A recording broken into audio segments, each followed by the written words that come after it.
Coding itu gampang. Beneran, coding itu gampang. Salah satu peran besarnya dalam dunia IT adalah mendefinisikan 5 aktivitas kerangka kerja atau dasar dari framework itu sendiri. Ini kan kita menarik juga namanya nih, evolusi. Kayak gimana aja nih bisa evolusi.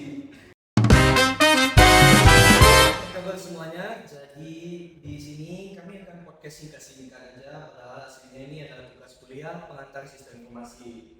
Jadi kenalin, aku adalah Gabriel sebagai host dari podcast ini. Dan halo, aku Eugene sebagai mahasiswa yang sering mental breakdown, apalagi kalau ngeliat error di terminal. Halo, gue Belvas yang meluruskan kesesatan berpikir kalian dengan referensi yang tentunya valid. Dan hai, sama di sini. Yang penting coding jalan dulu. Kalau urusan dari mah belakangan. Dan aku ya anak, coding jalan, tapi kalau manajerialnya acak-acakan ya sama aja bohong.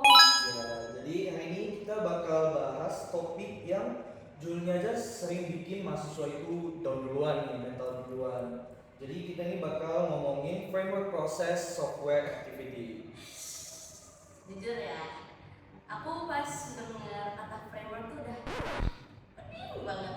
Kayak kesannya tuh dia ngerepotin dan nambahin kerja. Emang gak bisa apa kita tuh langsung ke coding aja? Nah, ini nih mental. Jin, diri gue. Lo pernah minimal lihat orang masak di MasterChef TV deh? Ya pernah lah, masak instan. Air mendidih cepet udah jadi. Itu kalau mie instan. Coba kalau rendang 25. Gak bisa lo masukin ke air langsung bisa dimakan. Iya sih, kita kena food poisoning yang ada. Software itu ibarat masak masakan siap saji yang kompleks, gak bisa langsung dimakan. Ada urutan yang perlu dilakukan. Nah, framework ini adalah tahapan untuk membuatnya. Mulai dari siapkan bahan, kupas bawang, panasin minyak, tumis bumbu, baru masukin daging. Berbank teknologinya framework itu seperti resep dan urutan kerja.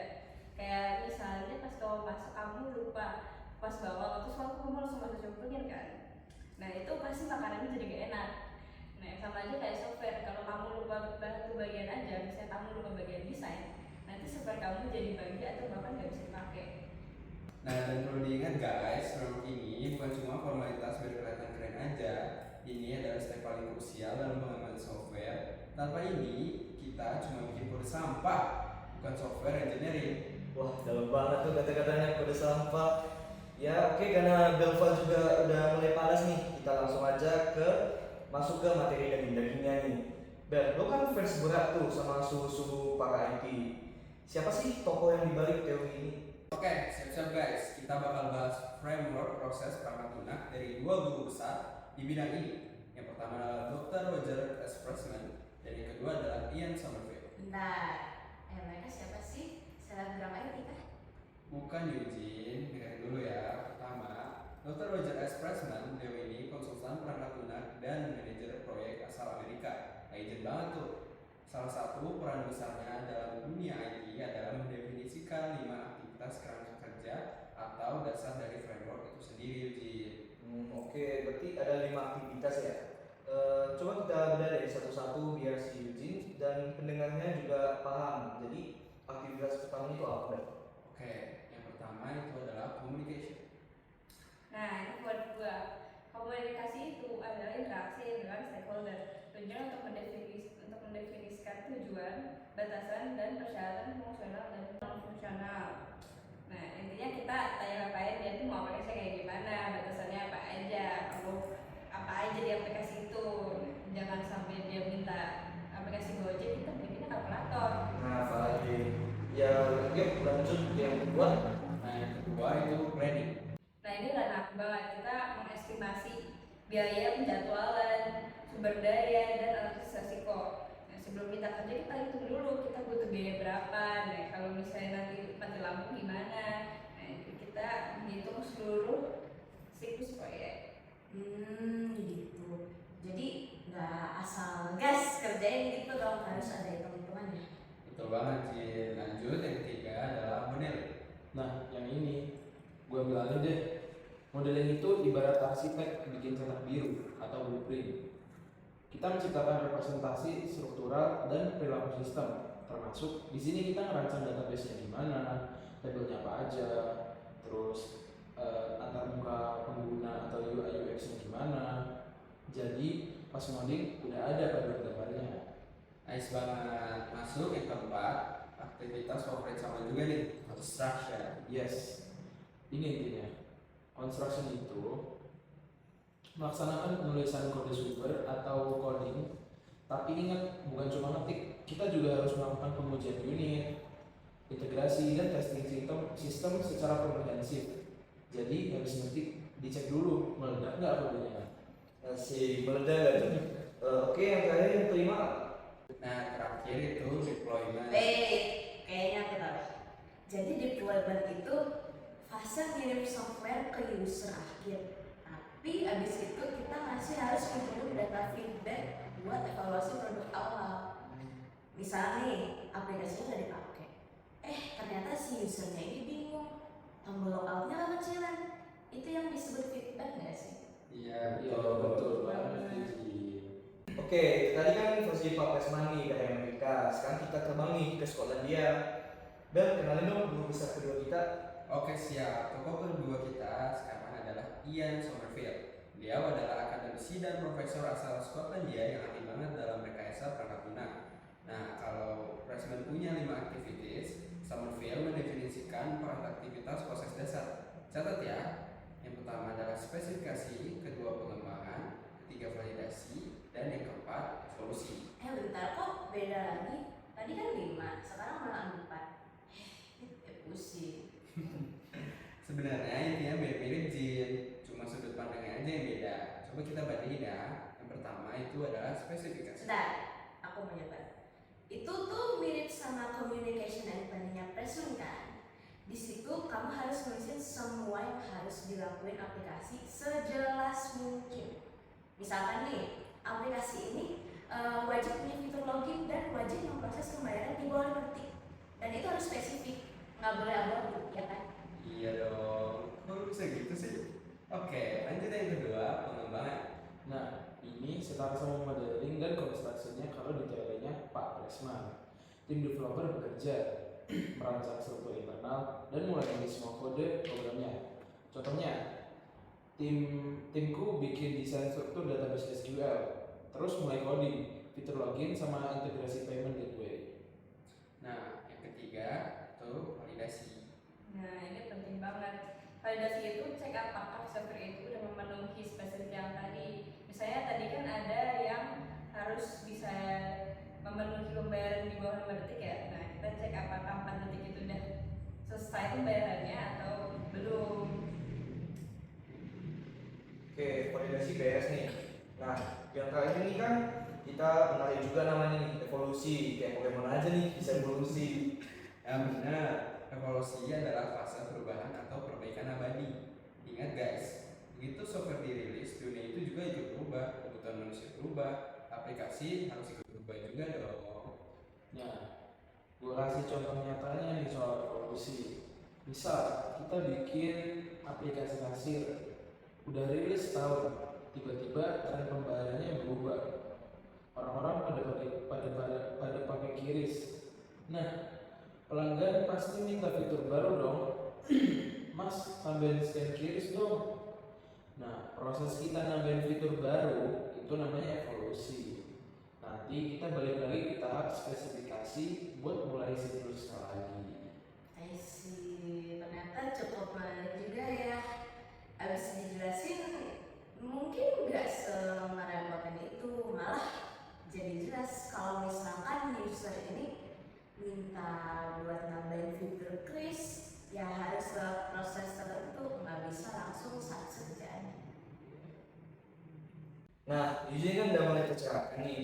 Tapi aku mau nanya nih, software proses itu kaku banget gak sih? Maksudnya harus selalu mulai dari nol gitu. Pertanyaan bagus tuh. Jawabannya adalah nggak harus selalu dari nol. Software proses adalah serangkaian aktivitas yang saling berkaitan. Dalam pengembangan aplikasi di bisnis zaman now, seringkali justru Prosesnya melibatkan modifikasi sistem yang sudah ada atau legacy system, atau integrasi komponen yang sudah tersedia di pasar. Jadi kita kayak rakit Lego aja, bukan bikin plastiknya dari biji plastik. Kenapa proses ini penting? Karena ini akan membantu mengembangkan software biar nggak acak-acakan. Jadi siapa ngerjain apa itu tahu. Nah, ada satu poin penting lagi nih. Aktivitas utamanya ada spesifikasi, desain dan implementasi, validasi, dan evolusi. Itu selalu muncul apapun modelnya atau apapun bentuknya. Tapi tidak ada satu proses yang ideal untuk semua organisasi. Maksudnya tiap kantor beda gitu cara mainnya. Benar, ini tergantung timnya dan sistem apa yang dibuat. Nah, ada organisasi yang lebih memilih plan driven yaitu terstruktur dan kaku, tapi juga ada organisasi yang memilih untuk agile yang lebih fleksibel dan responsif terhadap perubahan. Intinya, software proses ini bukan cuma soal urutan kerja aja, tapi gimana tim bikin keputusan, kolaborasi, dan adaptasi. Oke, kita tadi kan udah bahas framework yang level dewa nih. Sekarang kita turun ke level teknis, yang dimana itu adalah teknis lapangan. Diana, kamu tadi kan sempat nyinggung nih soal tes. Itu bedanya sama framework apa sih? Oke, jadi gini, sebelum kita buat software itu kan kita harus tahu langkah-langkah untuk buat softwarenya. Nah, langkah-langkah itu disebut proses task. Nah, proses itu ada 6. Pertama, analisis kebutuhan. Yaitu kita cari tahu software itu perlu apa aja, fungsional dan non-fungsional itu apa aja. Yang kedua itu spesifikasi. Kita perdalam lagi rancangan apa aja yang bakal dalam software secara detail. Nah, ketiga implementasi. Nah, ini proses pembuatan softwarenya. Keempat itu testing. Kita cek apakah software ini berjalan lancar atau dia crash. Kelima itu deployment, itu pemindahan software dari laptop programmer ke server yang bisa dipakai oleh user. Udah selesai dong sampai situ. Belum. Ada yang keenam, namanya maintenance. Ini dilakukan buat memantau, memperbaiki, dan mengupdate software setelah diluncurkan. Ya, kirain habis deploy bisa liburan.